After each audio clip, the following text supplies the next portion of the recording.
जो मनुष्य शक्तिला एकादशी की इस अत्यंत पावन और पुण्यदायी व्रत कथा को श्रद्धा, संयम और शांत चित्त से सुन लेता है, उसके जीवन में जमी हुई नकारात्मकता धीरे धीरे पिघलने लगती है। दर्शक बंधु, आज का यह क्षण साधारण नहीं है। यह केवल समय का एक टुकड़ा नहीं, बल्कि ईश्वर की योजना का वह बिंदु है जहां आपको इस कथा तक लाया गया है।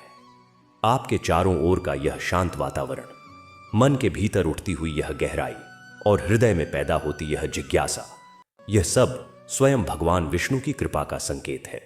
क्योंकि आज आप जिस व्रत कथा का श्रवण करने जा रहे हैं, वह केवल कथा नहीं है, वह आत्मा के ऊपर जमी परतों को हटाने वाली दिव्य प्रक्रिया है। मित्रों, हमारे शास्त्रों में शक्तिला एकादशी को अत्यंत दुर्लभ और विशेष फल देने वाली एकादशी बताया गया है। यह वह तिथि है जब तिल जैसे छोटे से दाने में भी अनंत पुण्य का भंडार समाया हुआ माना गया है।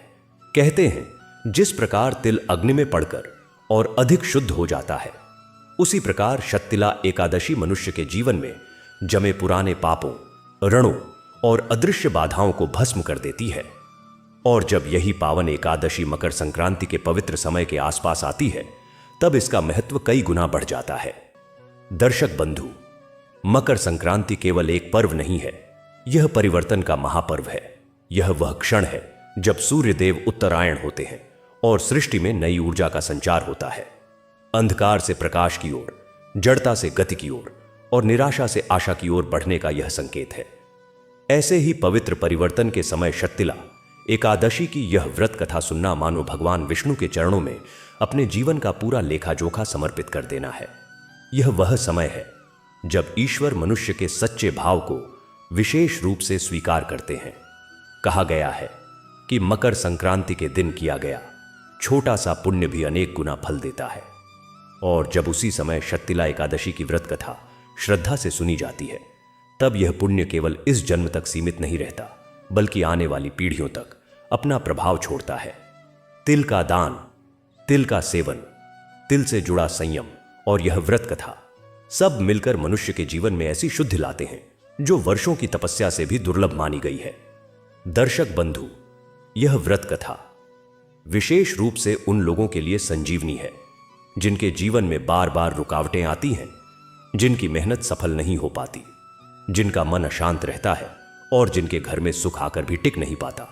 शक्तिला एकादशी की यह कथा मनुष्य को यह सिखाती है कि ईश्वर बड़े कर्म नहीं, सच्चा भाव देखते हैं। एक छोटा सा नियम, थोड़ी सी श्रद्धा और निर्मल मन, यही भगवान विष्णु को सबसे अधिक प्रिय है। यह कथा केवल कानों से सुनने के लिए नहीं है, यह मन के भीतर उतरने के लिए है। यह मनुष्य को अपने कर्मों पर दृष्टि डालने की शक्ति देती है। यह बताती है कि दुख दंड नहीं है, बल्कि शुद्ध की प्रक्रिया है। शास्त्रों में कहा गया है कि जिसने शक्तिला एकादशी की इस व्रत कथा को श्रद्धा से सुना, उसके जीवन से दरिद्रता, भय और मानसिक क्लेश धीरे धीरे दूर होने लगे। उसके घर में अन्न, धन और शांति का संतुलन बनने लगा और उसके मन में भगवान विष्णु के प्रति अटूट विश्वास जागृत हो गया। दर्शक बंधु, यह कोई साधारण कथा नहीं है, यह उस कालखंड की कथा है जब मनुष्य अपने पुराने संस्कारों को त्याग कर नए जीवन की ओर कदम बढ़ाता है। मकर संक्रांति के पावन प्रभाव में सुनी गई यह व्रत कथा मनुष्य के जीवन में वही कार्य करती है जो उगते सूर्य की पहली किरण अंधकार के साथ करती है, धीरे धीरे लेकिन पूरी तरह। इसलिए आज अपने मन को पूरी तरह शांत कर लीजिए। अपने हृदय से संशय, भय और जल्दबाजी को दूर कर दीजिए, क्योंकि यह व्रत कथा जितनी गहराई से सुनी जाती है, उतना ही गहरा इसका प्रभाव जीवन पर पड़ता है। हो सकता है इस कथा का कोई एक वाक्य, कोई एक भाव आपके जीवन की उस उलझन को सुलझा दे जिसे आप वर्षों से ढो रहे हैं। और दर्शक बंधु, यदि आप चाहते हैं कि ऐसी ही पावन, गूढ़ और जीवन को सही दिशा देने वाली व्रत कथाएं निरंतर आप तक पहुंचती रहे, तो वो हमारे चैनल ज्ञान प्रसार को सब्सक्राइब करना न भूलें। इस दिव्य संदेश को अपने परिवार और प्रियजनों के साथ अवश्य साझा करें, क्योंकि जब धर्म का प्रकाश फैलता है, तभी उसका पुण्य पूर्ण होता है। तो आइए पूर्ण श्रद्धा, नियम और विश्वास के साथ अब प्रवेश करते हैं शक्तिला एकादशी की इस अत्यंत पावन, दिव्य और कल्याणकारी व्रत कथा में। उस समय की बात है जब धरती पर धर्म की श्वास बहुत मंद हो चली थी। मनुष्य की चेतना बाहरी वैभव में उलझकर भीतर की पवित्रता को भूलने लगी थी। दान, तप, सेवा और संयम जैसे शब्द केवल ग्रंथों में सिमटते जा रहे थे। ऐसे ही एक काल में माघ मास की शीतल सुबह थी। सूर्य की किरणें कोहरे को चीरती हुई धीरे धीरे धरती को स्पर्श कर रही थीं। वातावरण में एक अनकही पवित्रता थी, मानो प्रकृति स्वयं किसी महान व्रत की तैयारी कर रही हो। उसी समय एक छोटे से नगर में सुकेतु नाम का एक व्यक्ति रहता था। वह जन्म से ही निर्धन था, पर उसका मन अत्यंत कोमल और श्रद्धा से भरा हुआ था। जीवन ने उसे बहुत कुछ नहीं दिया था, न धन, न वैभव, न प्रतिष्ठा, पर ईश्वर के प्रति आस्था उसकी सबसे बड़ी पूंजी थी।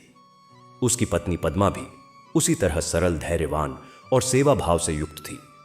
दोनों का जीवन कठिनाइयों से भरा था, पर शिकायत के स्थान पर वे हर दिन प्रभु का स्मरण करते थे। एक दिन माघ मास के कृष्ण पक्ष की एकादशी समीप आई। नगर में किसी को उसकी विशेषता का ज्ञान नहीं था। लोग उसे सामान्य दिन समझकर अपने कामों में लगे थे। पर उस दिन सुबह सुबह पद्मा ने स्वप्न में एक अद्भुत दृश्य देखा।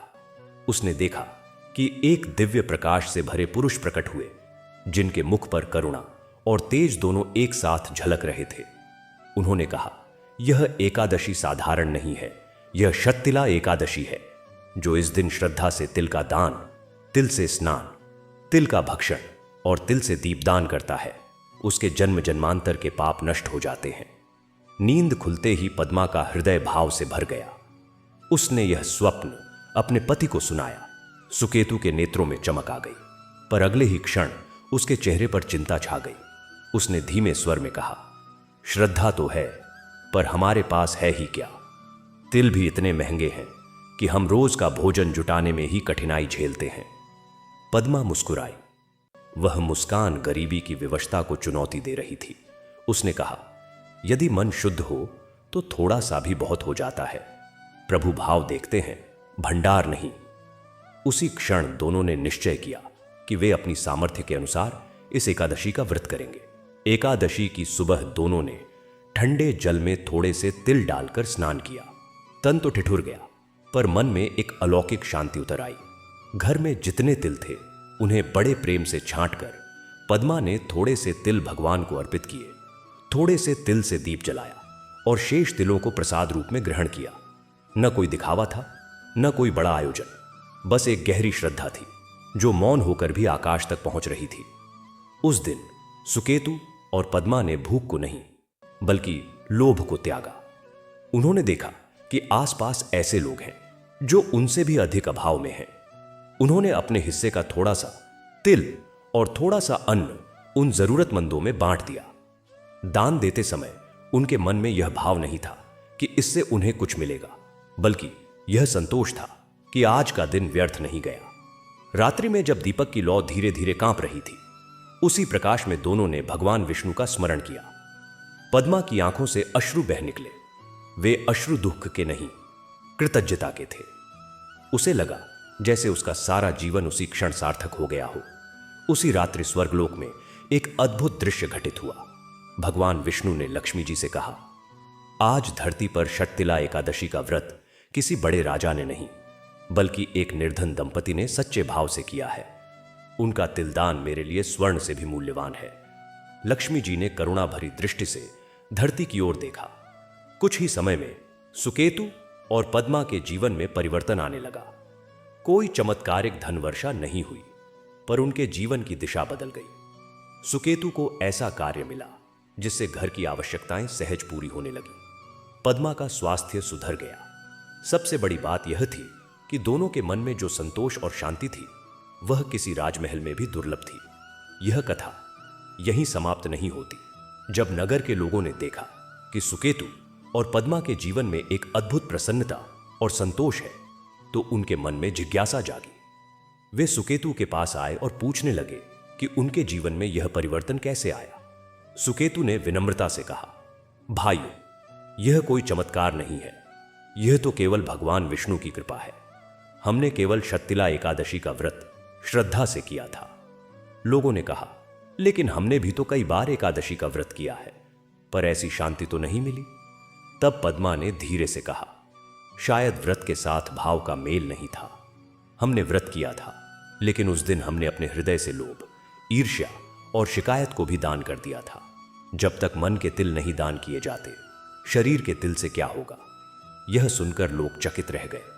उन्होंने कभी व्रत को इस दृष्टि से नहीं देखा था। उन्होंने सुकेतु और पद्मा से शत्तिला एकादशी की विधि विस्तार से बताने का अनुरोध किया। सुकेतु ने कहा, विधि तो सरल है, पर उसका मर्म समझना आवश्यक है। और फिर उसने लोगों को बताया कि कैसे तिल के 6 प्रयोग इस एकादशी का मूल है। तिल से स्नान, तिल का उपटन, तिल का दान, तिल का हवन, तिल का भोजन और तिल से दीपदान। पर उसने यह भी कहा, ये 6 तिल वास्तव में हमारी 6 विकृतियों का शमन करते हैं: काम, क्रोध, लोभ, मोह, मद और मत्सर। जब तिल से स्नान करते हैं तो हम अपने अहंकार को धोते हैं। जब तिल का उपटन लगाते हैं तो अपने मन के मैल को साफ करते हैं। जब तिल दान करते हैं तो अपने लोभ का त्याग करते हैं।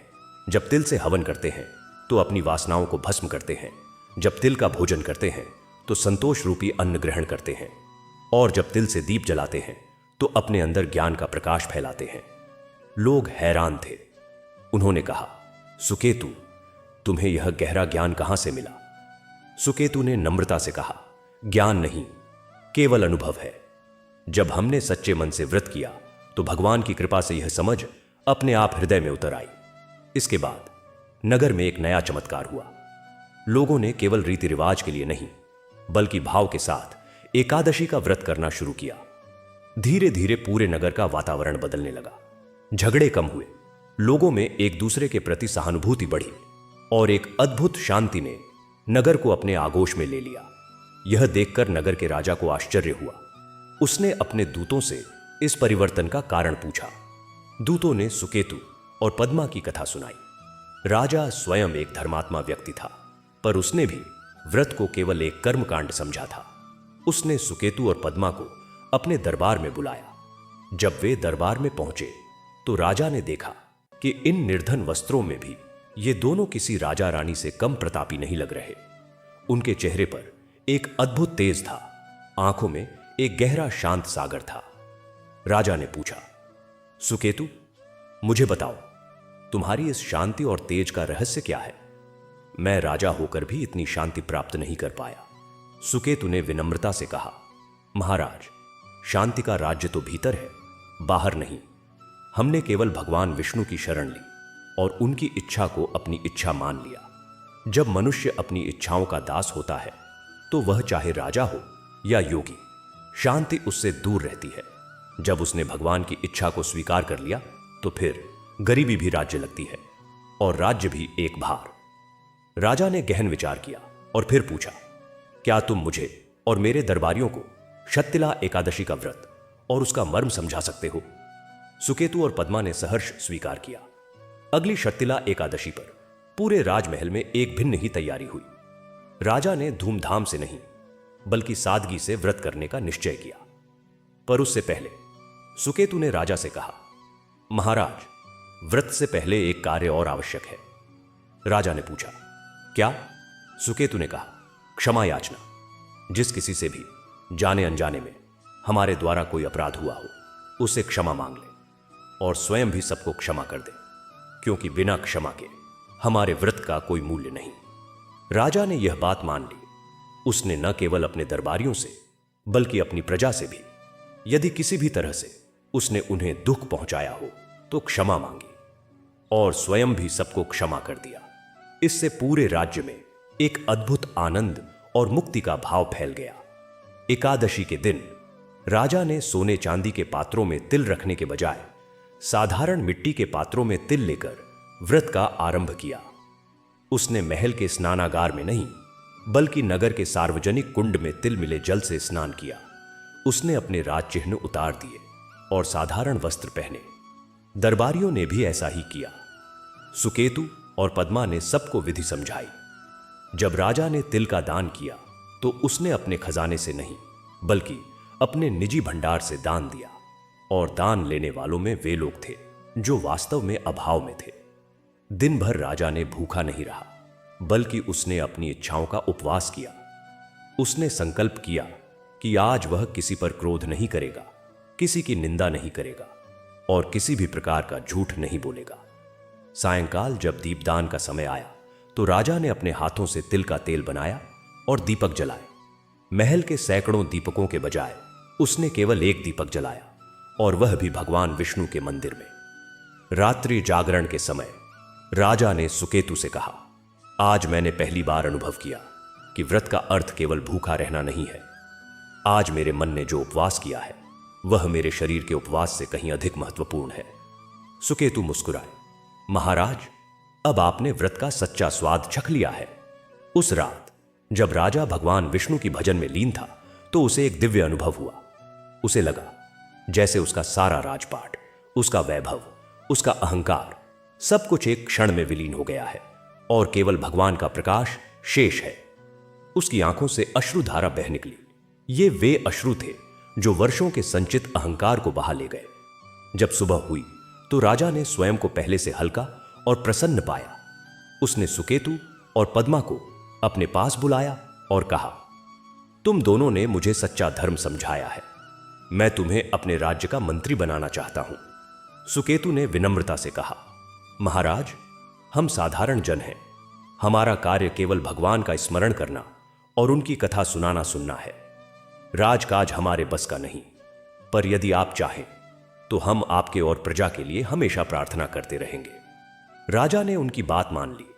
उसने उन्हें एक साधारण कुटिया दान में दी जहां वे रह सके और उनके लिए निर्वाह का प्रबंध किया। पर सुकेतु और पद्मा ने कुटिया तो स्वीकार कर ली, पर निर्वाह के लिए वे स्वयं ही परिश्रम करते रहे। वे कहते, परिश्रम भी तो एक प्रकार की पूजा है। अब हम भगवान विष्णु के बारे में विस्तार से बात करते हैं, जैसा कि आपने चाहा था। भगवान विष्णु जो इस सृष्टि के पालनहार हैं, जो अनंत हैं, अजन्मा हैं, निर्विकार हैं, वे वही हैं जिनके एक अंश से समस्त ब्रह्मांड की रचना होती है, जो इसकी रक्षा करते हैं और अंत में जिनमें यह सब लीन हो जाता है।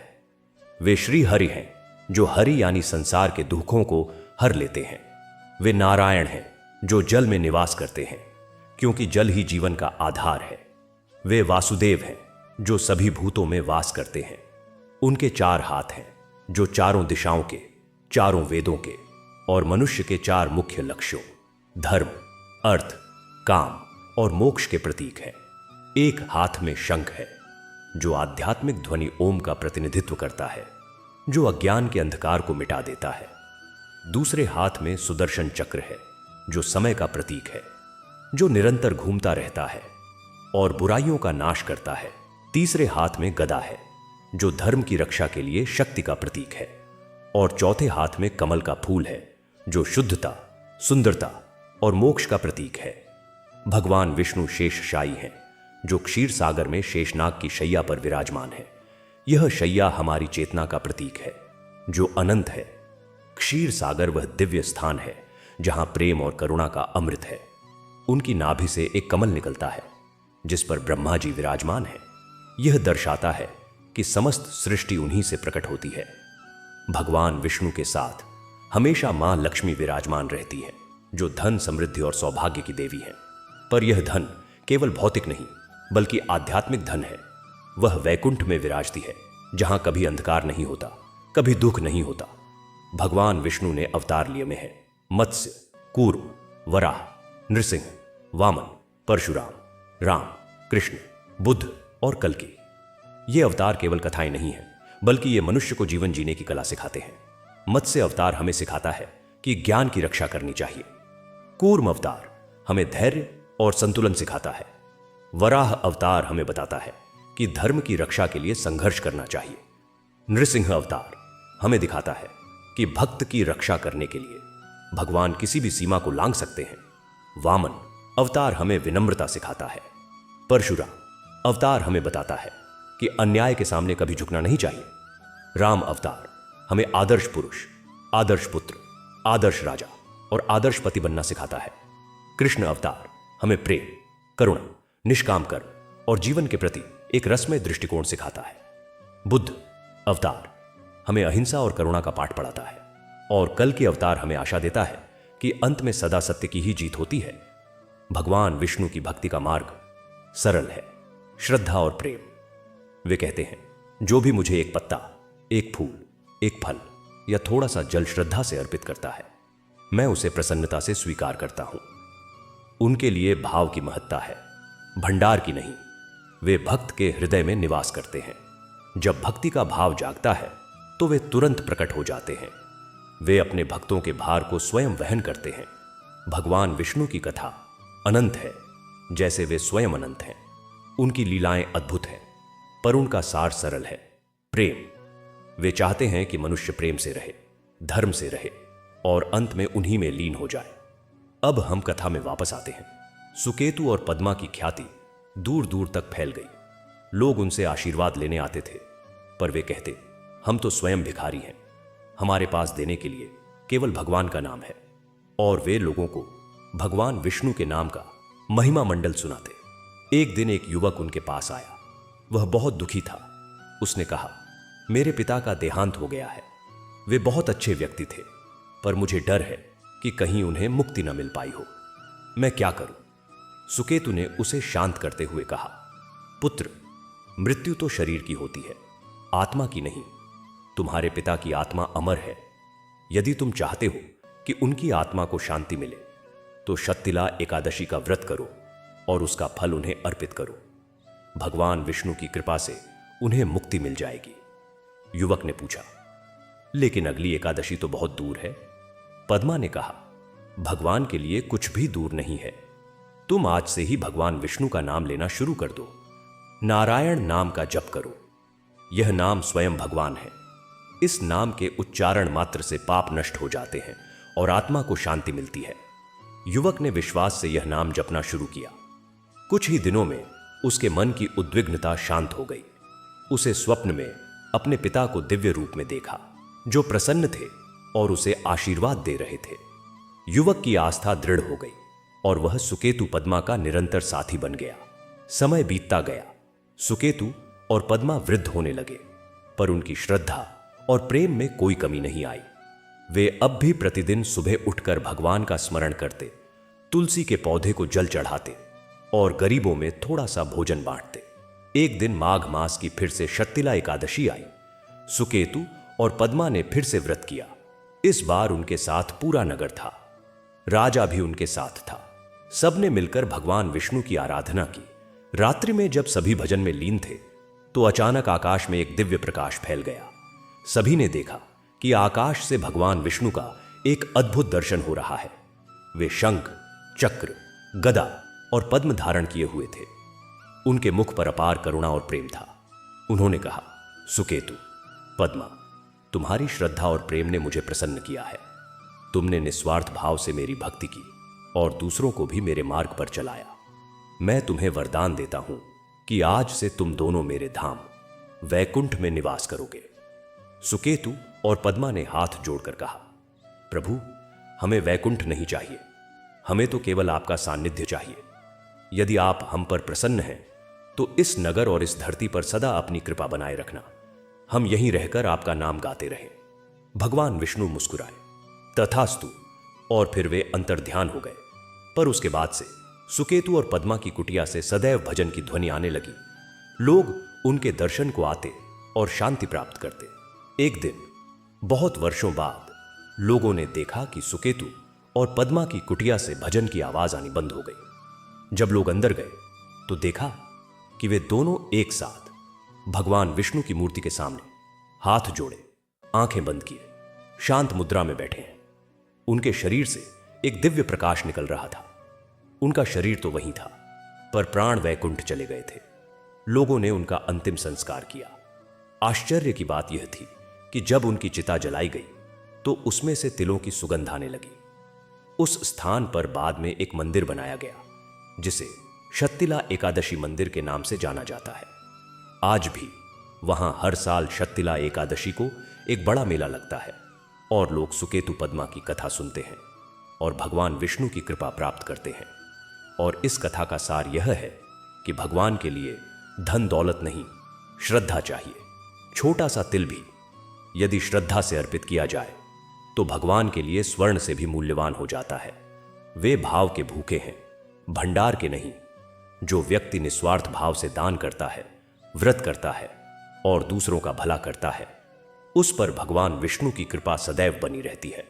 उसके जीवन में शांति और संतोष स्वतः ही आ जाते हैं और अंत में सब कुछ नश्वर है, केवल भगवान का नाम अमर है। इसीलिए हे प्रभु, हमें भी सुकेतु और पद्मा की तरह सच्ची श्रद्धा देना, हमें भी तिल के समान साधारण बनाना, पर हृदय में तुम्हारे प्रेम का दीपक जलाना। हम भी षट्तिला एकादशी का व्रत करें, न केवल तिल से बल्कि मन के तिल से भी। काम, क्रोध, लोभ, मोह, मद और मत्सर का दान करें। हे नारायण, हे वासुदेव, हम सबको अपनी शरण में ले लो, यही प्रार्थना है। श्री हरि विष्णु की जय, श्री लक्ष्मी नारायण की जय, षट्तिला एकादशी की जय। और अब हे श्रोताओं, इस कथा को सुनने के बाद आप सभी के मन में यह प्रश्न उठ सकता है कि क्या आज के युग में ऐसी श्रद्धा संभव है? क्या आज के भौतिकवादी युग में, जहां हर चीज की कीमत है, मूल्य नहीं, वहां भगवान विष्णु की भक्ति का ऐसा सरल मार्ग फिर से प्रसारित हो सकता है? इसका उत्तर है हां, क्योंकि भगवान का प्रेम कभी पुराना नहीं होता। समय बदल जाता है, युग बदल जाते हैं, पर भगवान की कृपा और उनके प्रति सच्ची भक्ति का मार्ग कभी नहीं बदलता। आज भी यदि कोई व्यक्ति सच्चे मन से, बिना दिखावे के भगवान का स्मरण करता है, तो भगवान उस पर अवश्य कृपा करते हैं। षट्तिला एकादशी का व्रत आज भी उतना ही फलदायी है जितना सतयुग में था। बस आवश्यकता है तो सही भावना की। आज हम व्रत करते हैं, पर उस दिन भी हम अपने मोबाइल फोन से चिपके रहते हैं, टेलीविजन देखते हैं और नकारात्मक बातें करते हैं। फिर हम कैसे उम्मीद कर सकते हैं कि भगवान हम पर प्रसन्न होंगे? व्रत का अर्थ है व्रत द्वारा अपने मन को रोकना। जब हम एकादशी का व्रत करते हैं तो वे हमें अपनी इंद्रियों को भी व्रत में रखना चाहिए। आंखों को बुरा न देखने का व्रत, कानों को बुरा न सुनने का व्रत, जीभ को बुरा न बोलने का व्रत, हाथों को बुरा कार्य न करने का व्रत और पैरों को बुरी जगह न जाने का व्रत।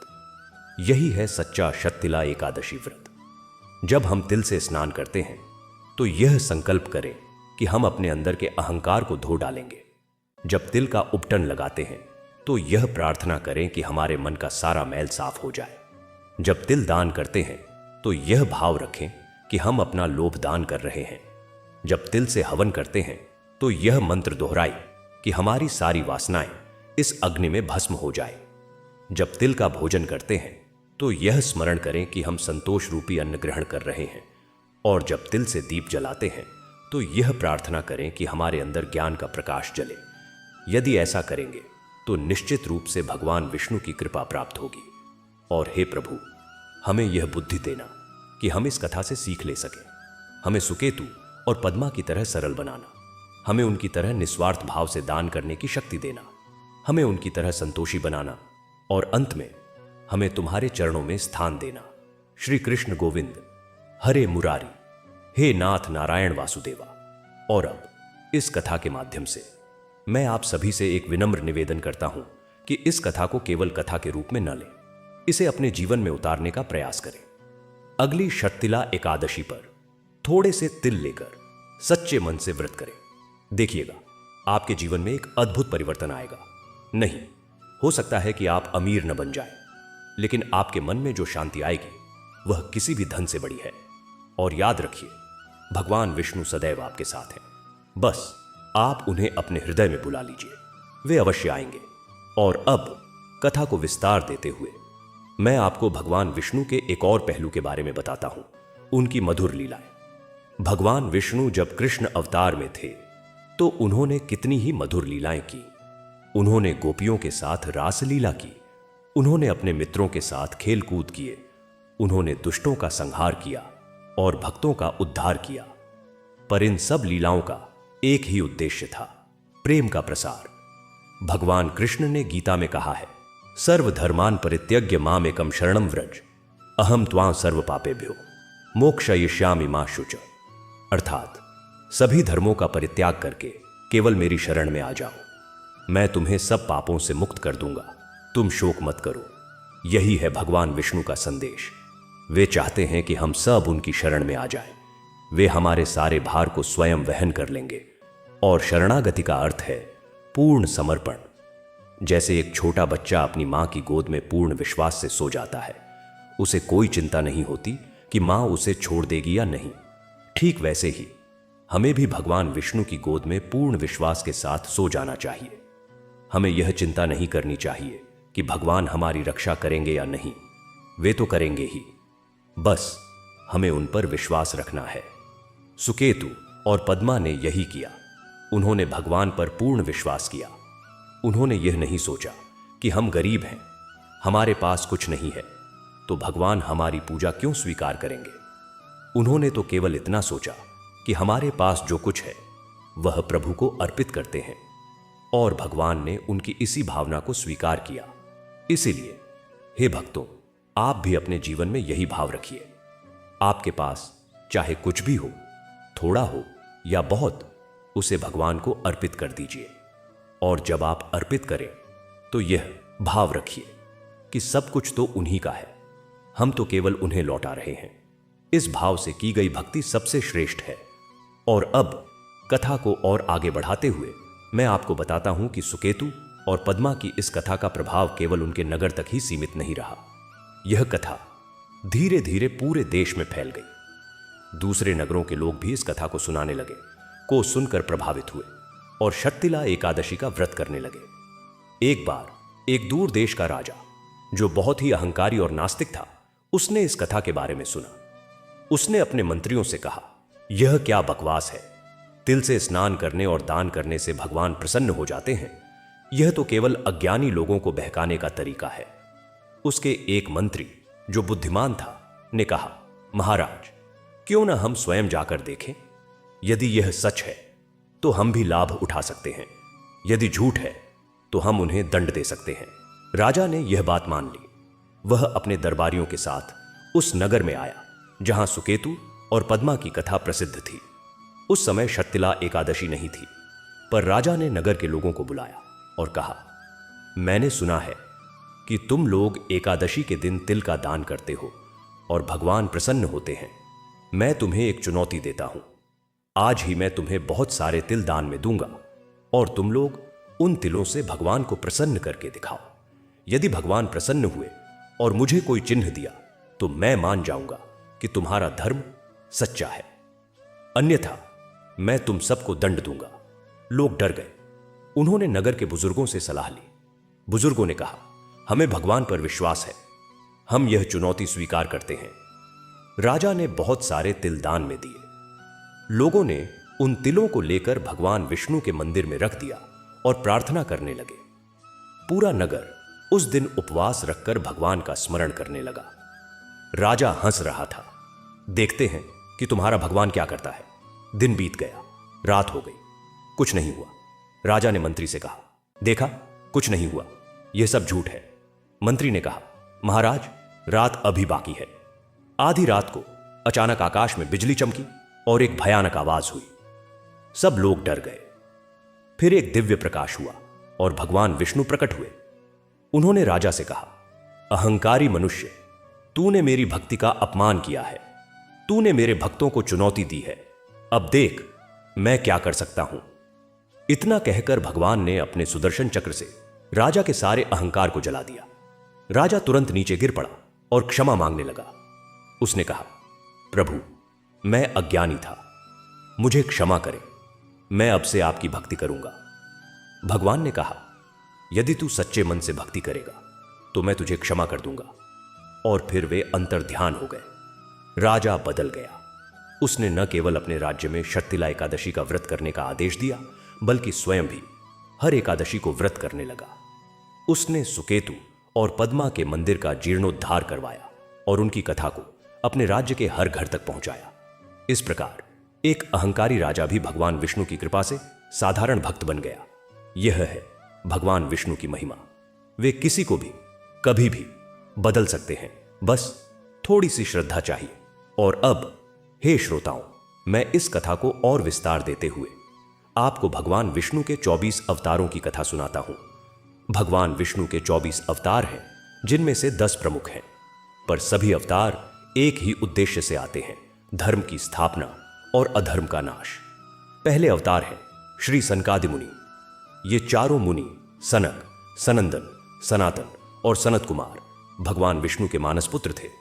उन्होंने ब्रह्मचर्य का पालन किया और भगवान के प्रति प्रेम का संदेश दिया। दूसरे अवतार हैं वराह अवतार। जब हिरण्याक्ष नामक दैत्य ने पृथ्वी को ले जाकर समुद्र में छिपा दिया, तब भगवान विष्णु ने वराक्ष सुअर का रूप धारण किया और पृथ्वी को समुद्र से निकालकर बचाया। तीसरे अवतार हैं नारद मुनि। भगवान विष्णु ने नारद मुनि के रूप में अवतार लेकर भक्ति और संगीत का प्रसार किया। नारद मुनि सदैव नारायण नारायण का जप करते हैं और भक्तों को भगवान से मिलाते हैं। चौथे अवतार हैं नर नारायण। ये दो आर्ष थे जो बद्रिकाश्रम में तपस्या करते थे। उन्होंने धर्म की रक्षा के लिए कठोर तप किया। पांचवें अवतार हैं कपिल मुनि। उन्होंने सांख्य दर्शन की स्थापना की और अपनी मां को मोक्ष का मार्ग दिखाया। छठे अवतार हैं दत्तात्रेय। वे ब्रह्मा, विष्णु और महेश के सम्मिलित अवतार थे। उन्होंने अलर्क, प्रहलाद और यदु को ज्ञान दिया। सातवें अवतार हैं यज्ञ। यह भगवान विष्णु और मां लक्ष्मी का संयुक्त अवतार था जो स्वयंभू मनवंतर में हुआ था। आठवें अवतार हैं ऋषभदेव। वे जैन धर्म के प्रथम तीर्थंकर थे जिन्होंने अहिंसा और तप का मार्ग दिखाया। नौवें अवतार हैं पृथु। उन्होंने पृथ्वी को समतल करके कृषि का विकास किया और प्रजा के लिए अन्न का प्रबंध किया। 10वें अवतार हैं मत्स्य। जब प्रलय आई तो भगवान विष्णु ने मत्स्य मछली का रूप धारण करके वेदों की रक्षा की और मनु को नाव पर बैठाकर बचाया। 11वें अवतार हैं कूर्म, कछुआ। समुद्र मंथन के समय भगवान विष्णु ने कूर्म का रूप धारण करके मंदराचल पर्वत को अपनी पीठ पर धारण किया। 12वें अवतार हैं धन्वंतरी। समुद्र मंथन से निकले और आयुर्वेद के झाता जिन्होंने अमृत कलश निकाला और मनुष्यों को स्वास्थ्य का मार्ग दिखाया। 13वें अवतार हैं मोहिनी। जब दैत्यों और देवताओं में अमृत बांटने की बारी आई तो भगवान विष्णु ने मोहिनी रूप धारण किया और दैत्यों को छलकर देवताओं को अमृत पिलाया। 14वें अवतार हैं नृसिंह। जब हिरण्यकशिपु ने अपने पुत्र प्रहलाद को मारने का प्रयास किया तो भगवान विष्णु ने नृसिंह, आधा मनुष्य आधा शेर, अवतार लिया। आधा सिंह का रूप धारण करके हिरण्यकशिपु का वध किया। 15वें अवतार हैं हयग्रीव। जब मधु और कैटब नामक दैत्यों ने वेदों को चुरा लिया तो भगवान विष्णु ने हयग्रीव, घोड़े के सिर वाले, का रूप धारण करके वेदों को वापस लाया। 16वें अवतार हैं वामन। जब बलि राजा ने तीनों लोकों पर अधिकार कर लिया तो भगवान विष्णु ने वामन बौने का रूप धारण करके 3 पग में तीनों लोकों को मांग लिया और बलि को पाताल भेज दिया। 17वें अवतार हैं परशुराम। उन्होंने हैहय वंश के क्षत्रियों का वध किया जो अधर्मी हो गए थे और धर्म की रक्षा की। 18वें अवतार हैं वेदव्यास। उन्होंने वेदों का विभाजन किया, पुराणों और महाभारत की रचना की और ज्ञान का प्रसार किया। 19वें अवतार हैं राम। उन्होंने मर्यादा पुरुषोत्तम के रूप में अवतार लेकर धर्म की स्थापना की, रावण का वध किया और आदर्श जीवन का उदाहरण प्रस्तुत किया। 20वें अवतार हैं कृष्ण। उन्होंने द्वापर युग में अवतार लेकर कंस का वध किया, महाभारत का युद्ध कराया और गीता का उपदेश दिया। 21वें अवतार हैं बुद्ध। उन्होंने अहिंसा और करुणा का संदेश दिया और यज्ञ में पशु बलि का विरोध किया। 22वें अवतार हैं कल्कि। यह अवतार भविष्य में होगा जब कलयुग का अंत होगा। वे एक सफेद घोड़े पर सवार होकर आएंगे और अधर्म का नाश करके धर्म की पुनः स्थापना करेंगे। 23वें अवतार हैं हंस। भगवान विष्णु ने हंस के रूप में अवतार लेकर ब्रह्मा जी को ज्ञान दिया। 24वें अवतार है श्री हयग्रीव। फिर से इस अवतार में उन्होंने देवी सरस्वती को प्रसन्न करके ज्ञान की रक्षा की। ये सभी अवतार हमें यही संदेश देते हैं कि भगवान विष्णु सदैव धर्म की रक्षा के लिए तत्पर रहते हैं। जब जब अधर्म बढ़ता है वे अवतार लेते हैं और ये अवतार केवल पौराणिक कथाएं नहीं हैं, बल्कि ये हमारे जीवन के लिए प्रेरणा है। हमें राम की तरह मर्यादित होना चाहिए, कृष्ण की तरह प्रेममय होना चाहिए, बुद्ध की तरह करुणावान होना चाहिए और परशुराम की तरह न्याय के लिए खड़े होना चाहिए। और अब सुकेतु और पद्मा की कथा में वापस आते हैं। उनकी कथा हमें यही सिखाती है कि भगवान विष्णु के लिए हमारी श्रद्धा सबसे महत्वपूर्ण है। हम चाहे कितने भी गरीब हों, कितने भी साधनहीन हों, यदि हमारे पास श्रद्धा है तो भगवान हमारी पूजा स्वीकार करते हैं। और केवल पूजा ही नहीं, वे हमारे जीवन को सुखमय और शांतिमय बना देते हैं। सुकेतु और पद्मा ने तिल का दान किया, पर उन्होंने अपने मन का लोभ भी दान कर दिया। उन्होंने तिल से स्नान किया, पर अपने अहंकार को भी धो डाला। उन्होंने तिल का भोजन किया, पर संतोष रूपी अन्न भी ग्रहण किया। इसीलिए हे भक्तों, जब भी आप कोई व्रत करें, कोई दान करें, तो याद रखें कि भगवान भाव देखते हैं, भंडार नहीं। और अब मैं इस कथा को और विस्तार देते हुए आपको एक और कथा सुनाता हूं, जो शत्तिला एकादशी के महत्व को दर्शाती है। प्राचीन काल में एक ब्राह्मण था जिसका नाम सुमेधा था। वह बहुत ही विद्वान था, पर उसे अहंकार था कि वह बहुत ज्ञानी है। वह वेद पुराणों का अच्छा चाहता था, पर उसने कभी भक्ति नहीं की। एक बार उसने शत्तिला एकादशी का व्रत किया, पर केवल दिखावे के लिए। उसने बहुत सारे तिलदान किए, बहुत सारे ब्राह्मणों को भोजन कराया, पर उसके मन में अहंकार था कि वह बहुत बड़ा धर्मात्मा है। व्रत के बाद उसे स्वप्न में एक दिव्य पुरुष दिखाई दिए। उन्होंने कहा, हे ब्राह्मण, तुमने व्रत तो किया, पर तुम्हारा मन शुद्ध नहीं हुआ। तुम्हारा अहंकार अभी भी बना हुआ है, इसलिए तुम्हें इस व्रत का फल नहीं मिलेगा।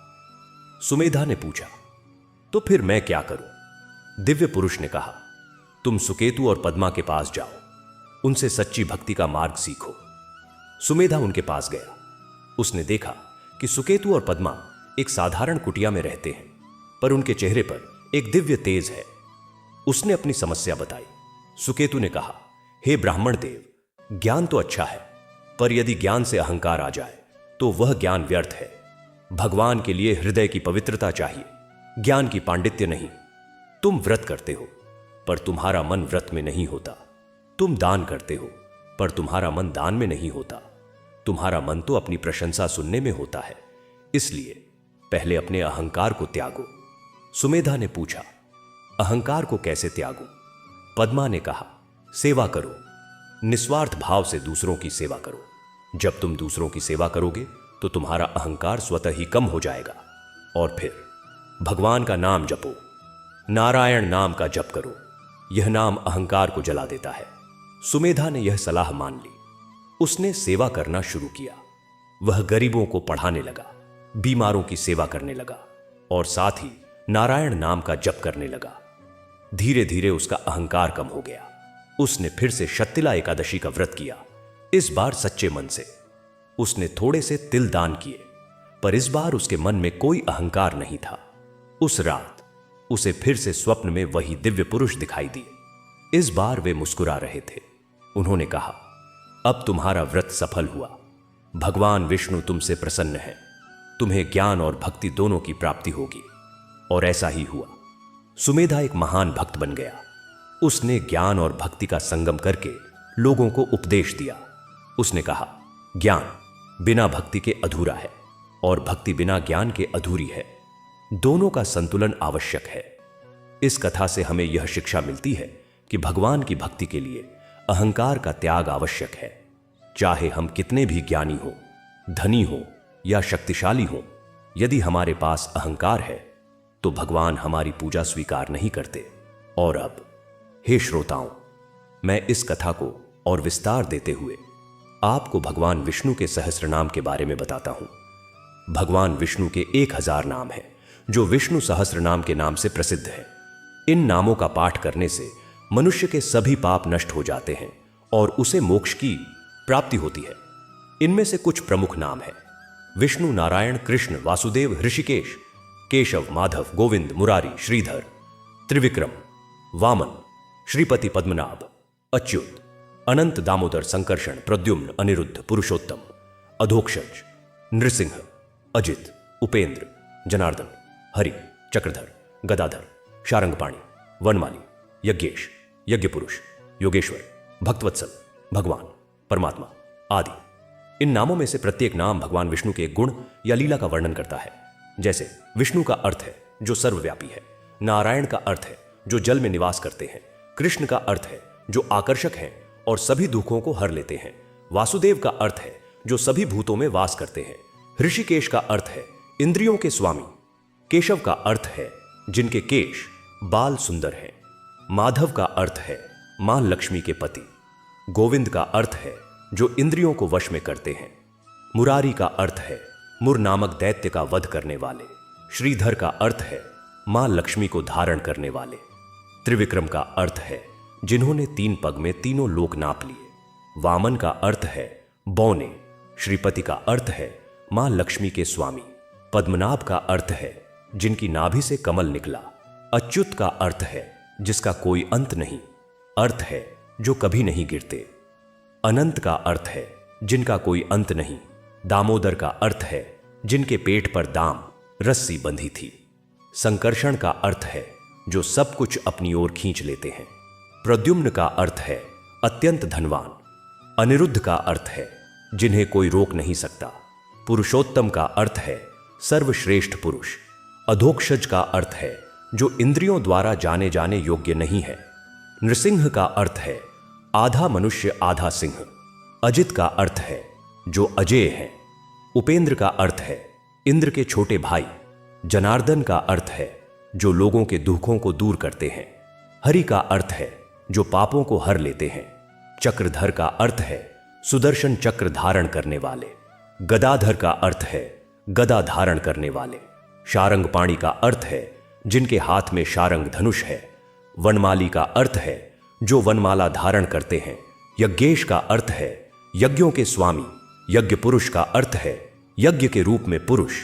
योगेश्वर का अर्थ है योग के स्वामी। भक्तवत्सल का अर्थ है जो भक्तवत्सल है, भक्तों से स्नेह रखते हैं। भगवान का अर्थ है जिनमें सभी ऐश्वर्य है।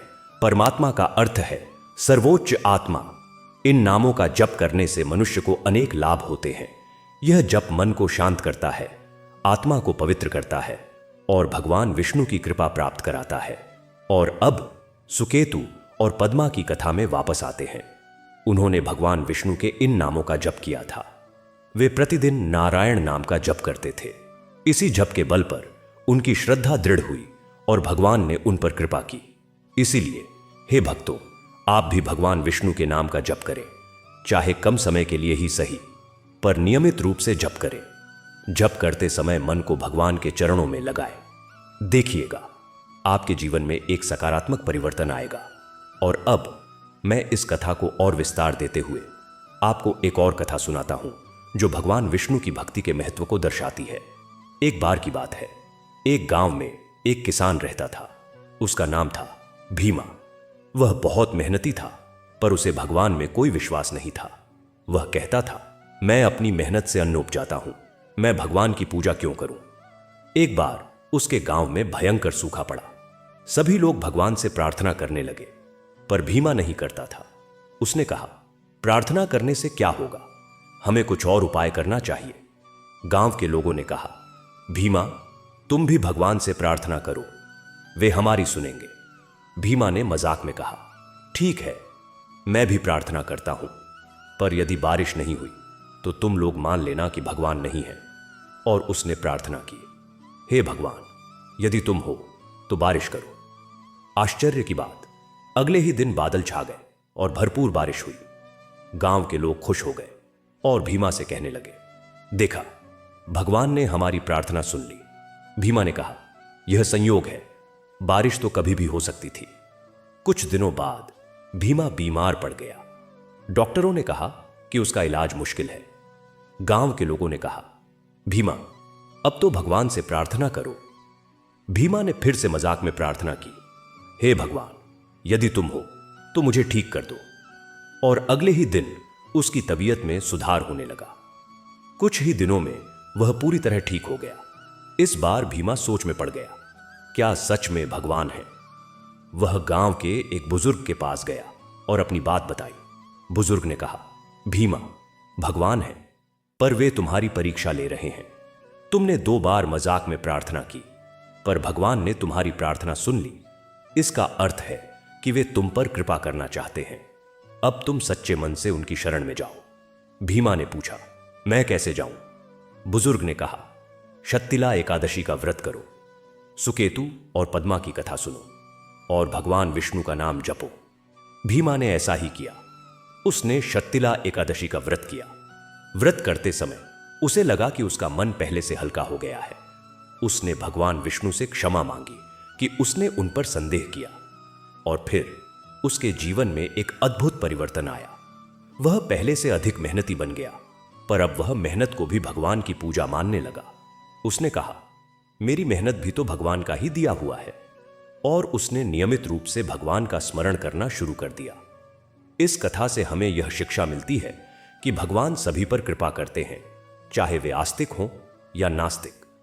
बस थोड़ी सी श्रद्धा जगानी होती है, और जब श्रद्धा जग जाती है तो भगवान स्वयं भक्त के हृदय में आकर बस जाते हैं। और अब हे श्रोताओं, मैं इस कथा को और विस्तार देते हुए आपको बताता हूं कि शत्तिला एकादशी का व्रत कैसे करें।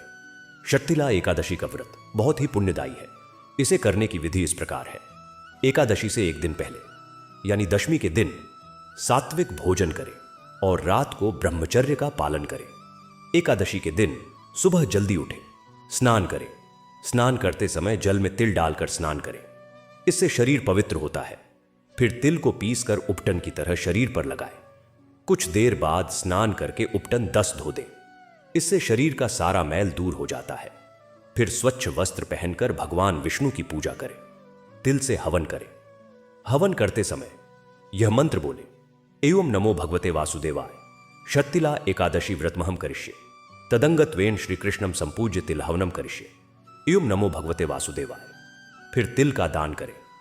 तिल के साथ साथ अन्य वस्तुएं भी दान कर सकते हैं, पर तिल अवश्य दान करें। दान करते समय यह मंत्र बोले, एवं नमो भगवते वासुदेवाय, इमं तिलम तुभ्यम निवेदयामि। फिर तिल का भोजन करें। तिल की बनी हुई मिठाई या तिल का प्रसाद ग्रहण करें। ध्यान रहे, एकादशी के दिन अन्न नहीं खाना चाहिए, केवल फल, दूध और तिल का प्रसाद ही ग्रहण करें। रात्रि में तिल के तेल का दीपक जलाएं। दीपक जलाते समय यह प्रार्थना करें, एवं नमो भगवते वासुदेवाय, दीपम प्रज्वालयामि। फिर रात्रि जागरण करें, भगवान विष्णु के नाम का जप करें, भजन कीर्तन करें और कथा सुने। द्वादशी के दिन सुबह स्नान करके ब्राह्मण को भोजन कराएं और फिर स्वयं भोजन करें। इस प्रकार व्रत पूरा होता है। पर याद रखें, इन सब कर्मों के साथ साथ मन का शुद्ध होना भी आवश्यक है। व्रत के दिन क्रोध न करें, झूठ न बोले, किसी की निंदा न करें और दूसरों की मदद करें। यदि ऐसा करेंगे तो व्रत का पूर्ण फल मिलेगा। और अब सुकेतु और पद्मा की कथा के अंतिम भाग में मैं आपको बताता हूं कि उनकी कथा का क्या प्रभाव हुआ। सुकेतु और पद्मा की कथा ने न केवल उनके नगर बल्कि पूरे भारतवर्ष में भक्ति की एक नई लहर पैदा की। लोगों ने समझा कि भगवान के लिए बड़े बड़े यज्ञ और दान से अधिक महत्वपूर्ण है सच्ची श्रद्धा। एक छोटा सा तिल भी यदि श्रद्धा से अर्पित किया जाए तो भगवान उसे स्वीकार करते हैं। उनकी कथा से प्रेरणा लेकर अनेक लोगों ने भगवान विष्णु की भक्ति शुरू की। उनके मंदिर में आज भी लोग आते हैं और उनकी कथा सुनते हैं। और हर साल शत्तिला एकादशी पर वहां एक विशाल मेला लगता है, जहां हजारों लोग एकत्रित होकर भगवान विष्णु की आराधना करते हैं। और इस कथा का सार यह है कि भगवान विष्णु की भक्ति सरल है। उन्हें चाहिए तो केवल हमारा प्रेम। वे हमारे हृदय में बसना चाहते हैं, बस हम उन्हें वहां स्थान दे दें। और जब वे हमारे हृदय में बस जाते हैं तो फिर हमारा जीवन सुखमय और शांतिमय हो जाता है। हमें किसी बाहरी वैभव की आवश्यकता नहीं रहती। हमारे भीतर ही एक अमृत स्रोत बहने लगता है।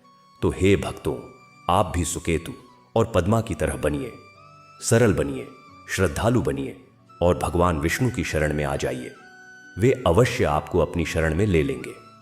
और अब इस कथा को समाप्त करते हुए मैं आप सभी से यही कहना चाहता हूं कि यह कथा यहीं समाप्त नहीं होती। यह कथा तो हर उस व्यक्ति में जारी रहती है जो भगवान विष्णु की भक्ति करता है। आप भी इस कथा का हिस्सा बन सकते हैं। बस भगवान पर श्रद्धा रखिए और उनके मार्ग पर चलिए। भगवान आप सभी को सुख, शांति और समृद्धि प्रदान करें, यही कामना है। श्री हरि विष्णु की जय, श्री लक्ष्मी नारायण की जय, शत्तिला एकादशी की जय और सुकेतु पद्मा की जय। और अब हे श्रोताओं, यदि आपको यह कथा पसंद आई हो तो इसे अपने मित्रों और परिवारजनों के साथ अवश्य साझा करें, ताकि वे भी भगवान विष्णु की कृपा के भागीदार बन सकें। और याद रखें, भगवान की कथा सुनना भी एक प्रकार की भक्ति है। इसलिए नियमित रूप से भक्ति कथा सुनें और अपने जीवन को धन्य बनाएं। एक बार फिर श्री हरि विष्णु की जय। और अब मैं इस कथा को विराम देता हूं, पर याद रखें, भगवान की कथा कभी समाप्त नहीं होती, वह अनंत है, जैसे भगवान अनंत है। इसीलिए इस कथा को अपने हृदय में आगे बढ़ाते रहे। नमस्ते। वह नगर जहां सुकेतु और पद्मा रहते थे, उसका नाम था शांतिपुर।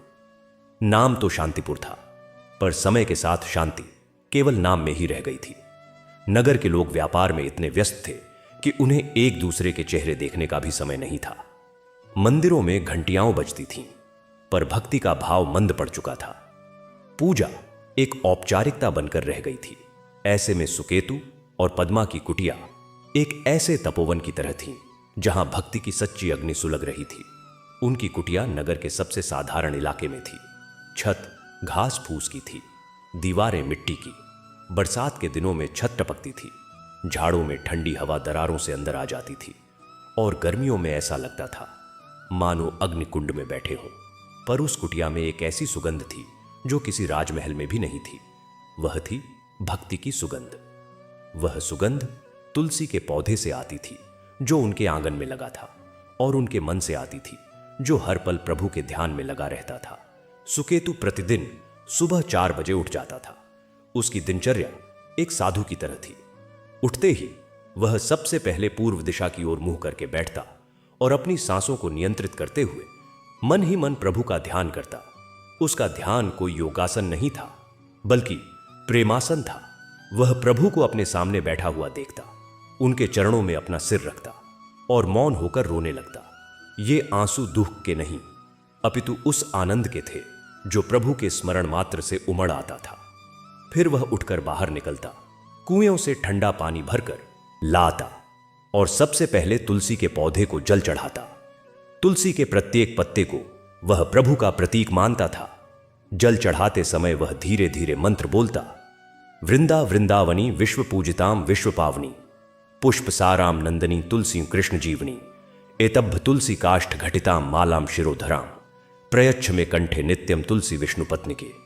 यह मंत्र वह अपनी मां से सीखा था, जो अब इस संसार में नहीं थी। मां का सिखाया हर शब्द उसके लिए वेदवाणी के समान था। इसके बाद वह अंदर आकर अपनी पत्नी पद्मा को जगाता।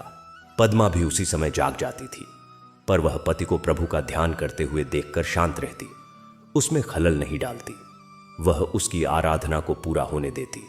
फिर दोनों मिलकर साधारण सा नाश्ता तैयार करते, कभी गुड़ और चना, कभी बाजरे की रोटी और नमक। भोजन से पहले वे उसे प्रभु को अर्पित करते, मानो वह उनकी कृपा से ही मिला है। फिर सुकेतु अपने काम पर निकल जाता। वह एक कुम्हार की दुकान पर मजदूरी करता था। मिट्टी के बर्तन बनाना, उन्हें सुखाना, भट्ठे में चढ़ाना, यह उसका काम था। शारीरिक रूप से कठिन, पर मानसिक रूप से वह हमेशा प्रसन्न रहता। वह कहता था, यह मिट्टी तो प्रभु की ही बनाई हुई है, मैं इसे संवार रहा हूं, यह भी एक प्रकार की पूजा ही तो है। दुकान के मालिक को कभी कभी आश्चर्य होता कि यह व्यक्ति इतना गरीब होकर भी इतना प्रसन्न कैसे रहता है। एक बार उसने पूछ भी लिया, सुकेतु, तुम्हारे पास तो कुछ है भी नहीं, फिर यह मुस्कान कहां से लाते हो? सुकेतु ने विनम्रता से उत्तर दिया, मालिक, जिसके पास प्रभु है उसे और क्या चाहिए? मेरे पास तो वह सब कुछ है जो एक मनुष्य के लिए आवश्यक है। सांस लेने के लिए हवा, पीने के लिए पानी और प्रभु का नाम जपने के लिए जीभ। दोपहर को जब वह घर लौटता तो पद्मा उसके लिए भोजन तैयार करके रखती।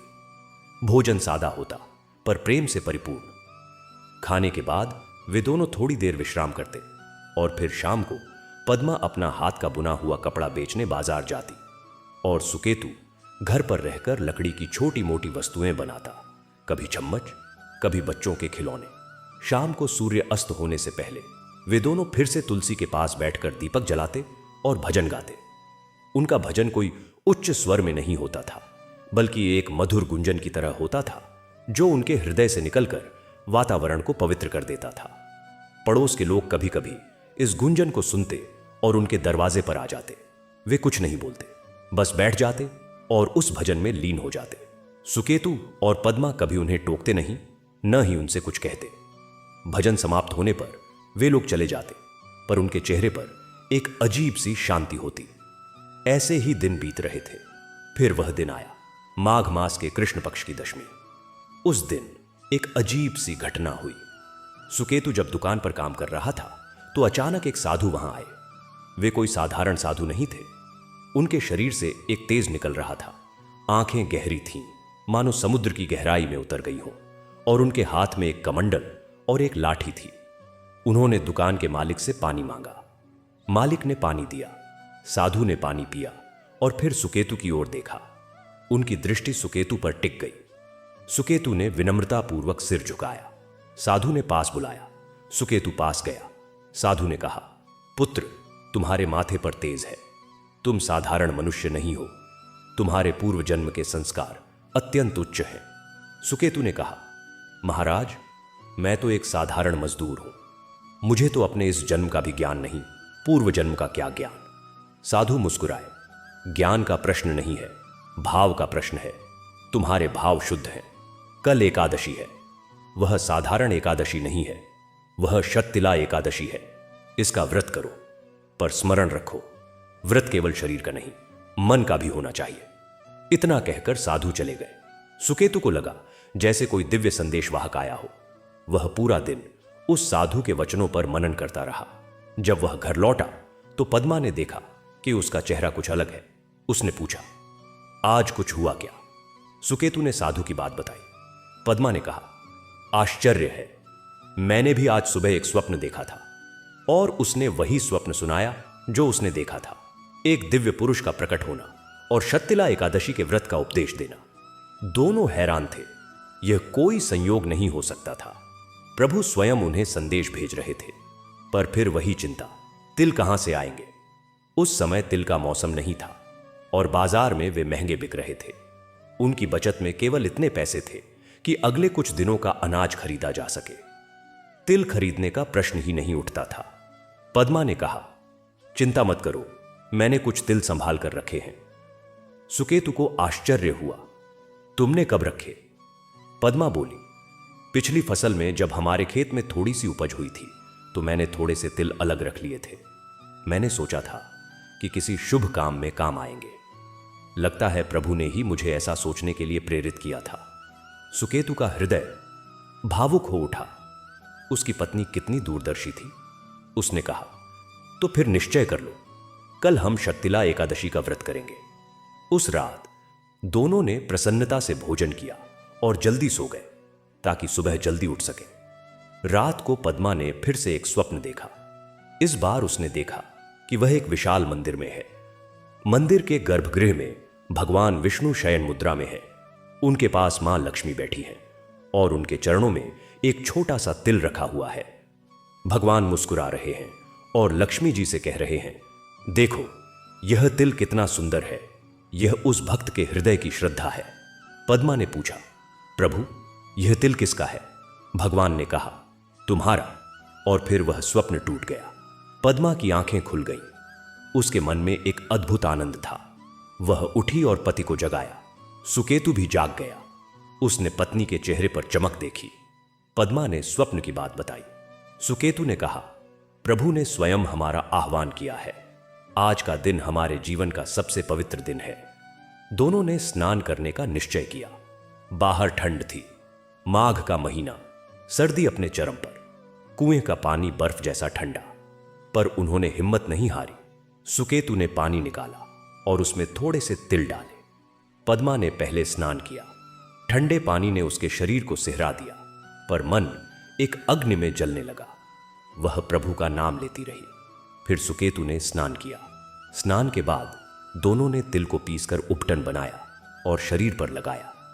उपटन लगाते समय पद्मा ने मन ही मन प्रार्थना की, हे प्रभु, जैसे यह तिल मेरे शरीर के मैल को दूर कर रहा है, वैसे ही आप मेरे मन के मैल को दूर कर दीजिए। मेरे अंदर जो भी अहंकार है, लोभ है, ईर्ष्या है, वह सब दूर हो जाए। सुकेतु ने भी ऐसी ही प्रार्थना की। उबटन लगाने के बाद वे फिर से स्नान करके शुद्ध हो गए। अब समय था पूजा का। उनके घर में कोई विशाल मूर्ति नहीं थी, केवल एक छोटी सी शालिग्राम शिला थी जो सुकेतु के पिता ने उन्हें दी थी। वह शिला उनके लिए साक्षात भगवान विष्णु थी। उन्होंने एक लकड़ी का चौकी रखा, उसे गंगा जल से शुद्ध किया, फिर उस पर एक लाल कपड़ा बिछाया, शालिग्राम शिला को स्नान कराया, चंदन लगाया, तुलसी दल अर्पित किए। और फिर तिल का हवन शुरू किया। हवन के लिए उनके पास कोई विशाल कुंड नहीं था। उन्होंने एक मिट्टी का दिया लिया और उसमें घी डालकर अग्नि प्रज्वलित की। फिर एक एक कर तिल अग्नि में अर्पित करते गए।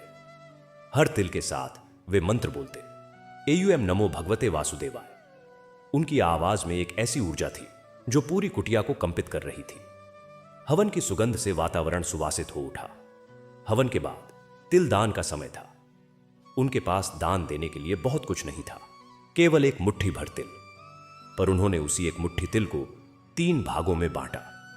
एक भाग उन्होंने भगवान को अर्पित किया, दूसरा भाग उन्होंने एक कपड़े में बांध कर रख लिया ताकि जरूरतमंदों को दे, और तीसरा भाग उन्होंने प्रसाद के रूप में रख लिया। दान के लिए वे बाहर निकले। उन्होंने देखा कि गली में एक भिखारी बैठा है। वह बूढ़ा था, शरीर से दुर्बल।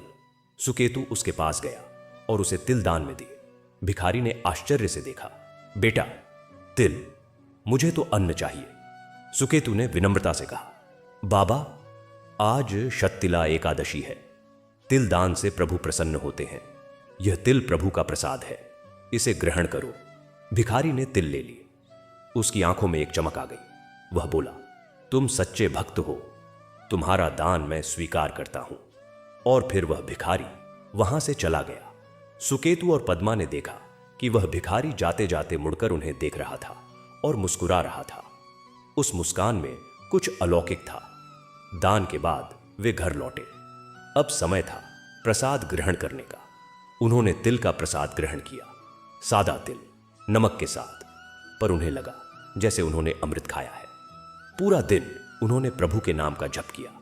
दोपहर में वे थोड़ा विश्राम करने बैठे, तभी दरवाजे पर दस्तक हुई। सुकेतु ने दरवाजा खोला। बाहर एक युवक खड़ा था। वह बहुत उदास लग रहा था। उसने कहा, मैंने सुना है कि आप बहुत पवित्र व्यक्ति हैं। मैं एक समस्या लेकर आया हूं। सुकेतु ने अंदर बुलाया। युवक ने बताया, मेरा नाम अरुण है। मेरे पिता बीमार हैं। वैद्य ने कहा है कि उनके बचने की आशा कम है। मैं क्या करूं? मैंने सब कुछ कर लिया पर कोई लाभ नहीं हुआ। पद्मा ने पूछा, तुमने प्रभु से प्रार्थना की? अरुण ने कहा, मैं नास्तिक हूं, मैं प्रार्थना में विश्वास नहीं करता। सुकेतु ने कोमलता से कहा, पुत्र, प्रार्थना शब्दों में नहीं, भाव में होती है। तुम चाहे शब्द न बोलो, पर यदि तुम्हारा हृदय प्रभु की ओर उन्मुख हो जाए तो वह तुम्हारी पुकार अवश्य सुनेंगे। आज शततिला एकादशी है। तुम हमारे साथ बैठो और प्रभु का स्मरण करो। तुम्हारे पिता के लिए प्रार्थना करो। अरुण ने आनाकानी की, पर फिर मान गया। वह उनके साथ बैठ गया। सुकेतु और पद्मा ने भजन शुरू किया। अरुण चुपचाप बैठा रहा। धीरे धीरे उसकी आंखें बंद हो गईं। उसे लगा जैसे कोई उसके सिर पर हाथ रखे हुए है। एक शांति उसके भीतर उतरने लगी। वह 1 घंटे तक वहां बैठा रहा, फिर उठकर बोला, मुझे जाना चाहिए। सुकेतु ने कहा, जाओ, प्रभु तुम्हारे पिता की रक्षा करेंगे। अरुण चला गया। उस शाम उसके पिता की तबीयत में अचानक सुधार होने लगा। अगले दिन वे पूरी तरह स्वस्थ हो गए। अरुण का अविश्वास टूट गया। वह सुकेतु और पद्मा का निरंतर भक्त बन गया। दिन ढलने लगा। सूर्य अस्ताचल की ओर बढ़ रहा था। सुकेतु और पद्मा ने तिल के तेल का दीपक तैयार किया। तिल को पीसकर उससे तेल निकाला। फिर उस तेल में एक बत्ती डालकर दीपक बनाया। संध्या के समय उन्होंने वह दीपक जलाया। दीपक की लौ ने पूरी कुटिया को प्रकाशित कर दिया। उस प्रकाश में शालिग्राम शिला और भी दिव्य लग रही थी। दोनों ने दीपक के सामने बैठकर भगवान विष्णु की स्तुति शुरू की। पद्मा ने एक भजन गाना शुरू किया, हे नाथ, हरे कृष्ण हरे राम, तुम्हारे बिना यह जगत अधूरा है, तुम्हारे बिना यह हृदय सूना है। तुम ही हो आधार, तुम ही हो आश्रय, तुम ही हो पालनहार, तुम ही हो संहारक, तुम ही से उत्पन्न, तुम ही में स्थित, तुम ही में लीन। हे प्रभु, हम तो बालक हैं, हमें अपनी शरण में ले लो। उसका स्वर कंपा रहा था। आंसू उसकी आंखों से बह निकले। सुकेतु भी रो रहा था। ये आंसू भक्ति के आंसू थे जो हृदय की गहराई से निकल रहे थे। रात्रि जागरण का समय था। उन्होंने निश्चय किया कि पूरी रात जागकर प्रभु का स्मरण करेंगे। उनके पास घंटा मंजीरा नहीं थे, पर उनके पास थी भक्ति। वे बारी बारी से भजन गाते रहे, कभी बैठकर, कभी खड़े होकर, नाचते हुए। आधी रात के समय एक अद्भुत घटना हुई। कुटिया में एक तेज प्रकाश फैल गया। दोनों ने देखा कि शालिग्राम शिला से एक दिव्य ज्योति निकल रही है। उस ज्योति ने मानवाकार धारण कर ली। भगवान विष्णु प्रकट हुए। वे 4 भुजाओं वाले थे, शंख, चक्र, गदा और पद्म धारण किए हुए। उनके वस्त्र पीले थे। मुखमंडल पर करुणा और प्रेम था। उनके साथ मां लक्ष्मी भी थी। सुकेतु और पद्मा अवाक रह गए। वे दंडवत हो गए। भगवान ने कहा, उठो मेरे प्रिय भक्तों, तुम्हारी श्रद्धा ने मुझे बांध लिया है। तुमने थोड़े से तिल से मुझे प्रसन्न कर लिया। आज के युग में ऐसी श्रद्धा दुर्लभ है। मैं तुमसे प्रसन्न हूं, वर मांगो। सुकेतु ने हाथ जोड़कर कहा, प्रभु हमें कुछ नहीं चाहिए, केवल आपका सान्निध्य चाहिए। पद्मा ने कहा, प्रभु हमें केवल इतना वरदान दीजिए कि हम जन्म जन्मांतर में आपके चरणों में रहें। भगवान मुस्कुराए, तथास्तु, और मैं तुम्हें एक और वरदान देता हूं। तुम्हारी इस कुटिया से निकली भक्ति की सुगंध पूरे विश्व में फैलेगी। तुम्हारी कथा करोड़ों लोगों को प्रेरणा देगी। और जो भी इस शत्तिला एकादशी का व्रत श्रद्धा से करेगा, उसके सभी पाप नष्ट हो जाएंगे और उसे मेरे धाम की प्राप्ति होगी। इतना कहकर भगवान और मां लक्ष्मी अंतर ध्यान हो गए। पर कुटिया में उनकी उपस्थिति का आभास बना रहा। एक सुगंध फैल गई, चंदन की, पुष्पों की और अमृत की। उस रात के बाद सुकेतु और पद्मा के जीवन में परिवर्तन आना शुरू हो गया। यह परिवर्तन बाहरी नहीं, आंतरिक था। उनकी भक्ति और गहरी हो गई। उनके प्रति लोगों का आकर्षण बढ़ गया। लोग उनके पास आने लगे, कुछ आशीर्वाद के लिए, कुछ समस्या के समाधान के लिए, कुछ सिर्फ उनके दर्शन के लिए। सुकेतु और पद्मा हर किसी से प्रेम से मिलते। वे कहते, हम तो स्वयं भिखारी हैं, हमारे पास देने के लिए केवल प्रभु का नाम है। और वे लोगों को भगवान विष्णु का नाम देते। एक दिन नगर के सेठ ने उन्हें बुलाया। सेठ बहुत धनी था पर दुखी था।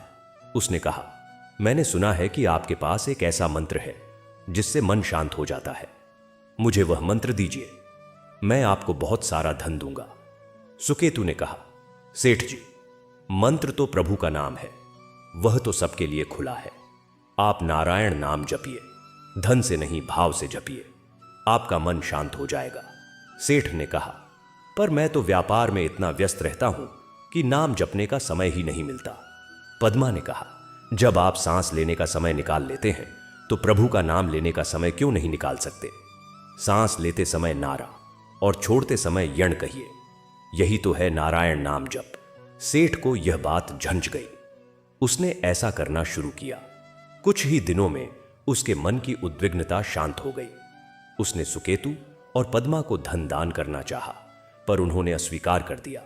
उन्होंने कहा, हमें धन की आवश्यकता नहीं है। यदि आप दान करना ही चाहते हैं तो गरीबों को दान करें।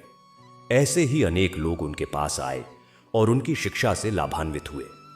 पर सुकेतु और पद्मा हमेशा विनम्र बने रहे। वे कहते, हम तो प्रभु के दास हैं, हम कुछ नहीं करते, सब प्रभु करते हैं। उनकी विनम्रता ने लोगों को और भी आकर्षित किया। धीरे धीरे शांतिपुर नगर फिर से अपने नाम के अनुरूप होने लगा। लोगों में परस्पर प्रेम बढ़ने लगा, झगड़े कम होने लगे और एक सामूहिक भक्ति का वातावरण बनने लगा। राजा ने भी इस परिवर्तन को देखा। उसने सुकेतु और पद्मा को राजमहल में बुलाया और पूछा, आप दोनों ने यह कैसे किया? सुकेतु ने कहा, महाराज, हमने कुछ नहीं किया, प्रभु की कृपा हुई, लोगों के हृदय बदल गए। राजा ने कहा, मैं भी आपसे दीक्षा लेना चाहता हूं, मुझे भी प्रभु का सच्चा मार्ग दिखाइए। सुकेतु ने कहा, दीक्षा तो गुरु देते हैं, हम तो स्वयं शिष्य हैं, पर यदि आप चाहें तो हम आपको शत्तिला एकादशी का व्रत करना सिखा सकते हैं। राजा ने सहर्ष स्वीकार किया। अगली शत्तिला एकादशी पर पूरा राजमहल एक तपोवन में बदल गया। राजा ने सभी भोग विलास त्याग दिए। उसने सुकेतु और पद्मा के मार्गदर्शन में व्रत किया। उस दिन राजा ने अपने सिंहासन को छोड़कर जमीन पर बैठकर भजन किया। उसके मन में एक गहरा परिवर्तन आया। उसने कहा, आज मैंने पहली बार अनुभव किया कि सच्चा सुख राजमहल में नहीं, प्रभु के चरणों में है। उसने सुकेतु और पद्मा को अपने राज्य का आध्यात्मिक गुरु नियुक्त किया। पर सुकेतु और पद्मा ने कहा, हमें कोई पद नहीं चाहिए, हम तो केवल एक कुटिया में रहकर प्रभु का स्मरण करना चाहते हैं। राजा ने उनकी इच्छा का आदर किया। समय बीतता गया। सुकेतु और पद्मा वृद्ध होने लगे। उनकी शारीरिक शक्ति कम हो रही थी। पर आध्यात्मिक शक्ति दिन प्रतिदिन बढ़ रही थी। उनका शरीर झुक गया था, पर उनकी भक्ति सीधी खड़ी थी। एक दिन सुकेतु ने पद्मा से कहा, प्रिय, हमारा समय पूरा हो रहा है, प्रभु हमें बुला रहे हैं। पद्मा ने कहा, हाँ, मुझे भी ऐसा ही लगता है, पर हमें चिंता नहीं करनी चाहिए। प्रभु जो करेंगे अच्छा ही करेंगे। उन्होंने निश्चय किया कि अगली शत्तिला एकादशी पर वे दोनों शरीर त्याग देंगे। उन्होंने इस बात की किसी से चर्चा नहीं की। वह दिन आ गया, माघ मास की शत्तिला एकादशी। सुबह से ही एक अद्भुत शांति उनकी कुटिया में छाई हुई थी। उन्होंने सामान्य रूप से व्रत किया। स्नान, उपटन, हवन, दान, प्रसाद, दीपदान सब कुछ हुआ। पूरे दिन उन्होंने भजन किया। शाम को उन्होंने अपनी कुटिया के दरवाजे खोल दिए। लोग आने लगे। उस दिन असंख्य लोग आए। सुकेतु और पद्मा ने सबको प्रसाद दिया और आशीर्वाद दिया। रात्रि जागरण का समय हुआ। सैकड़ों लोग इकट्ठे हुए। सुकेतु और पद्मा मंच पर बैठे थे। उन्होंने भजन शुरू किया। भजन इतना मधुर था कि सभी लोग मंत्रमुग्ध हो गए। आधी रात को सुकेतु ने कहा, अब हमें जाना है, प्रभु बुला रहे हैं। पद्मा ने कहा, हां चलो। दोनों ने एक दूसरे का हाथ पकड़ा और भजन गाने लगे। हे गोविंद, हे गोपाल, हे दीनदयाल, हम तो तुम्हारे दास हैं, हमें अपने पास बुला लो। और फिर अचानक उनके शरीर से एक तेज निकला। दोनों की आंखें बंद हो गईं, पर उनके चेहरे पर एक दिव्य मुस्कान थी। वे दोनों बैठे बैठे ही प्राण त्याग गए। लोगों ने देखा कि उनके शरीर से कोई दिव्य ज्योति निकलकर आकाश की ओर उड़ गई और फिर आकाश से पुष्पों की वर्षा होने लगी। एक सुगंध फैल गई। लोग समझ गए कि सुकेतु और पद्मा ने देह त्याग दी है, पर कोई रोया नहीं। सबने भजन जारी रखा। उस रात पूरा नगर भजन में डूबा रहा। अगले दिन उनके शरीर का अंतिम संस्कार किया गया। आश्चर्य की बात यह थी कि चिता जलाते समय उसमें से तिल की सुगंध आने लगी और जब चिता भस्म हुई तो उसमें से 2 सुनहरे कमल निकले। लोगों ने उन कमलों को संभाल कर रख लिया। उस स्थान पर एक मंदिर बनाया गया। मंदिर में भगवान विष्णु की मूर्ति स्थापित की गई और सुकेतु पद्मा की मूर्तियां भी उनके चरणों में रखी गईं। उस मंदिर का नाम पड़ा शत्तिला एकादशी मंदिर। आज भी वहां हर साल शत्तिला एकादशी को भव्य मेला लगता है। लाखों लोग वहां आते हैं और सुकेतु पद्मा की कथा सुनते हैं और उनकी कथा सुनकर अनेक लोगों के जीवन बदल जाते हैं। यह कथा यहीं समाप्त नहीं होती। यह कथा हर उस व्यक्ति में जीवित है जो भगवान विष्णु पर श्रद्धा रखता है। सुकेतु और पद्मा ने सिखाया कि भगवान के लिए बड़े बड़े यज्ञ नहीं, सच्ची श्रद्धा चाहिए। एक तिल भी यदि श्रद्धा से अर्पित किया जाए तो प्रभु उसे स्वीकार करते हैं। उन्होंने सिखाया कि गरीबी भक्ति में बाधा नहीं है, भक्ति तो हृदय की भाषा है। और उन्होंने सिखाया कि सच्चा दान वह है जो निस्वार्थ भाव से किया जाए। हे श्रोताओं, आप भी सुकेतु और पद्मा की तरह बन सकते हैं। आपके पास चाहे कुछ भी हो या न हो, पर यदि आपके पास श्रद्धा है तो आप प्रभु को प्रसन्न कर सकते हैं। शत्तिला एकादशी का व्रत करें, न केवल तिल से बल्कि मन के तिल से भी। अहंकार, लोभ, मोह, क्रोध, मद और मत्सर का दान करें। देखिएगा प्रभु की कृपा आप पर अवश्य बरसेगी। और याद रखें, भगवान विष्णु सदैव आपके साथ हैं। वे आपके हृदय में बसना चाहते हैं। बस आप उन्हें थोड़ी सी जगह दे दीजिए, वे स्वयं आकर बस जाएंगे। श्री हरि विष्णु की जय, श्री लक्ष्मी नारायण की जय, शत्तिला एकादशी की जय, सुकेतु पद्मा की जय। तो प्रिय भक्तों, कथा का सार यह है कि सुकेतु और पद्मा ने शत्तिला एकादशी का व्रत किया और भगवान विष्णु ने उन पर कृपा की। पर कृपा का स्वरूप धन या वैभव नहीं था। कृपा थी अंतरतम की शांति की। कृपा थी संतोष की। कृपा थी कि उनके हृदय में प्रभु सदैव विराजमान हो गए। वर्षों बीत गए। सुकेतु और पद्मा बूढ़े हो चले थे। एक बार फिर माघ मास की शत्तिला एकादशी आई। उस दिन दोनों ने पहले से भी अधिक श्रद्धा से व्रत किया। उन्हें लगने लगा था कि अब उनका समय पूरा हो रहा है। संध्या के समय दोनों ने तिल का दीपक जलाया और भगवान का स्मरण करने बैठ गए। उसी समय पूरा नगर उनकी कुटिया के बाहर एकत्र हो गया। लोगों ने देखा कि कुटिया से एक दिव्य प्रकाश निकल रहा है और भजन की मधुर ध्वनि आ रही है। सबने भी जोर जोर से भजन शुरू कर दिया। आधी रात को भजन की ध्वनि अचानक रुक गई। लोगों ने अंदर देखा। सुकेतु और पद्मा एक दूसरे का हाथ पकड़े भगवान की मूर्ति के सामने आंखें बंद किए एक मुस्कान के साथ बैठे थे। उनके प्राण पखेरु उड़ चुके थे, पर उनके चेहरे पर इतनी शांति और तेज था कि लग रहा था मानो वे सजीव हों। लोग रोने के बजाय और जोर से भजन गाने लगे। हरे राम हरे कृष्ण का उद्घोष गूंज उठा। उसी क्षण आकाश से पुष्पों की वर्षा हुई और एक सुगंध फैल गई। सब समझ गए कि भगवान ने अपने भक्तों को सीधे अपने धाम बुला लिया है। उनकी चिता जलाई गई। आश्चर्य, चिता से तिल की सुगंध आने लगी। धुएं के बजाय एक सुगंधित धुआं उठा, और जब चिता ठंडी हुई तो राख में 2 सुनहरे कमल दिखाई दिए। लोगों ने उन कमलों को भगवान के चरणों में अर्पित कर दिया। उस स्थान पर आज एक विशाल मंदिर है। कहते हैं जो कोई भी सच्चे मन से उस मंदिर में छत्तिला एकादशी का व्रत करता है, उसकी सभी मनोकामनाएं पूरी होती हैं। पर सबसे बड़ी बात यह है कि उसे सुकेतु और पद्मा जैसी अंतरंग शांति मिलती है। हे श्रोताओं, यह कथा केवल एक कहानी नहीं है, यह एक दर्पण है। इसमें आप अपना चेहरा देखिए। क्या आप भी सुकेतु की तरह गरीब हैं? शायद नहीं। पर क्या आपके पास उन जैसी श्रद्धा है? क्या आप भी पद्मा की तरह साधनहीन हैं? शायद नहीं। पर क्या आपके पास उन जैसा निस्वार्थ भाव है? भगवान विष्णु को चाहिए न तो आपका धन, न आपका बड़ा यज्ञ।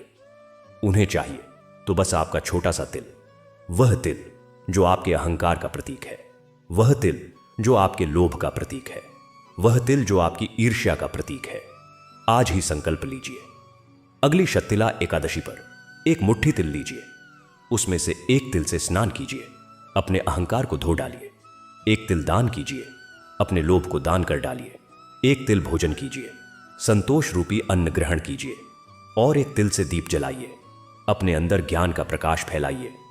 सुकेतु और पद्मा ने यही किया था, और देखिए वे अमर हो गए। उनका नाम आज भी करोड़ों होठों पर है। उनकी कथा आज भी करोड़ों कानों में गूंज रही है। प्रभु कहते हैं, यदि तुम मुझे एक तिल भी श्रद्धा से अर्पित करोगे तो मैं तुम्हें अपना संपूर्ण जगत दे दूंगा। फिर देर किस बात की है? आज से, इसी क्षण से प्रभु के चरणों में अपना वह तिल अर्पित कर दीजिए। वह तिल आपका अहंकार हो, आपका लोभ हो, आपका क्रोध हो, बस अर्पित कर दीजिए। और फिर देखिएगा आपके जीवन में कैसे प्रभु की कृपा की वर्षा होने लगती है। कैसे आपके अंदर एक ऐसी शांति उतर आती है जिसका वर्णन शब्दों में नहीं किया जा सकता। श्री हरि विष्णु आप सभी पर अपनी असीम कृपा बनाए रखें। सुकेतु पद्मा की भक्ति हमारे हृदय में जागृत करे और छत्तिला एकादशी का पुण्य हम सभी के जीवन को पावन बनाए।